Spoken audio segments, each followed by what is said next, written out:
सुप्रभात बच्चों, आप सबका वर्तमान विद्यालय में स्वागत है। आज हम कक्षा 5 का अध्याय 3 जिसका नाम है अपनी वस्तु का अध्ययन करेंगे। ये एक कहानी है। इस कहानी में बताया गया है कि इस संसार के जो भी पदार्थ हैं, चाहे धन संपत्ति है, चाहे मकान है, ये सब हमारे नहीं है। हमारी वस्तु तो केवल भगवान की भक्ति करना और अच्छे कर्म ही करना है। वही हमारे लोक परलोक के साथी है।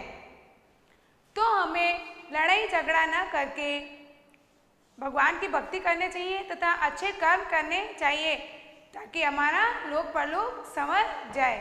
तो इस कहानी में ही बताया गया है कि हमें आपस में लड़ाई झगड़ा नहीं करना चाहिए। इसके साथ ही भगवान की भक्ति करके अपना समय व्यतीत करना चाहिए।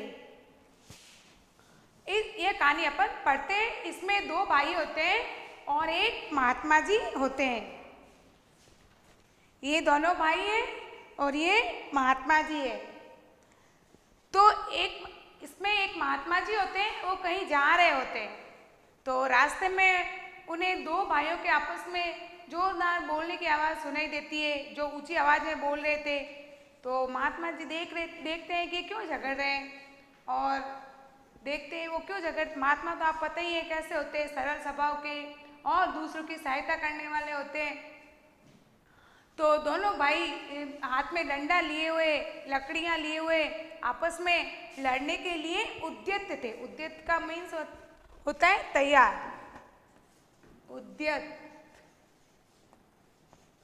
का अर्थ है तैयार।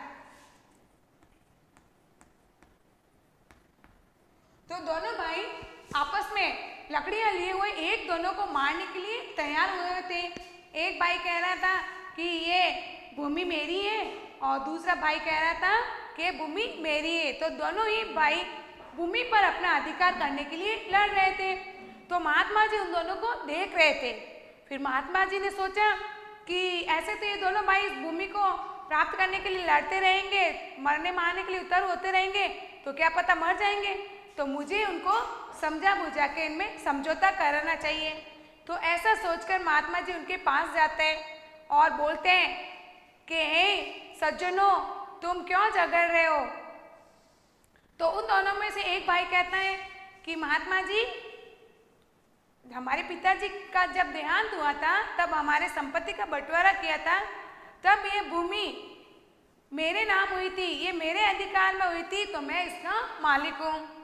इतने में दूसरा भाई कहता है कि नहीं, ये भूमि मेरे हिस्से में आई है, मैं इसका मालिक हूँ। अब दोनों की बातों को सुनकर महात्मा जी विचार करने लगते हैं, वो सोच में पड़ जाते हैं। तो थोड़ी देर बाद में महात्मा जी उन दोनों भाइयों को कहते हैं कि ऐसे तो तुम इस भूमि के लिए लड़ते झगड़ते रहे तो तुम्हारा कभी निर्णय हो ही नहीं पाएगा। तो ऐसा करते हैं कि जिस भूमि के लिए तुम आपस में लड़ झगड़ रहे हो उस भूमि को ही पूछ लेते हैं कि वो किसकी है। तो दोनों आश्चर्यचकित होते हैं और महात्मा जी के मुंह के सामने देखते हैं और महात्मा जी से पूछते हैं, क्या भूमि बोलती है क्या। तो महात्मा जी कहते हैं, हाँ भूमि बोलती है, लेकिन उसकी आवाज़ सिर्फ हम ही सुन सकते हैं, आप नहीं। तो वो महात्मा जी कहते हैं कि तो भूमि जो निर्णय करेगी तुमको स्वीकार है। तो दोनों भाई कहते हैं, हाँ हमको भूमि जो कहेगी वो हमें स्वीकार है। तो ऐसा करके महात्मा जी कहते हैं कि भूमि का निर्णय तो हो जाएगा, इससे पहले मुझे क्या भूख लगी है, तो तुम मेरे लिए भोजन लेके आओ। तो वह दोनों भाई कहते हैं, नहीं नहीं, भोजन वोजन बाद में हो जाएगा, इससे पहले आप हमें हमारी भूमि का निर्णय कर दो।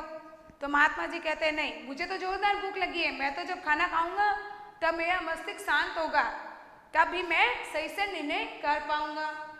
तो दोनों भाई अपने अपने घर जाते हैं और खाना बना के लेके आते हैं और महात्मा जी को खाना दे देते हैं। तो महात्मा जी वो खाना ले लेते हैं और उस खाने के तीन भाग करते हैं। एक भाग अपने लिए रखते हैं और दोनों भाग उन दोनों भाइयों को के सामने रख देते हैं और उनको खाने के लिए बोलते हैं और वे दोनों खाने लगते हैं। तो महात्मा जी का उनको खाना खिलाने के पीछे उद्देश्य ये था कि जैसे जैसे समय समाप्त होता जाएगा वैसे वैसे उनका उनका जो झगड़ा है वो शांत होता जाएगा। क्या है कि जैसे जैसे समय होता है ना तो क्रोध शांत होते रहता है, तो ऐसा ही होता है। अब दोनों भाइयों ने खाना खा लिया, उसमें 1 घंटा भर लग गया, तो फिर खाना खा के वो महात्मा जी को कहते हैं कि महात्मा जी अब ये भूमि तो बोलेगी नहीं, अब आप ही इसका निर्णय कर दो कि भूमि कौन है, भूमि किसकी है, आप ही इसका निर्णय कर दो कि भूमि किसकी है। तो महात्मा जी कहते हैं कि हाँ मैं इसका निर्णय कर दूंगा। इस कहानी का शेष भाग हम अगले वीडियो में पढ़ेंगे।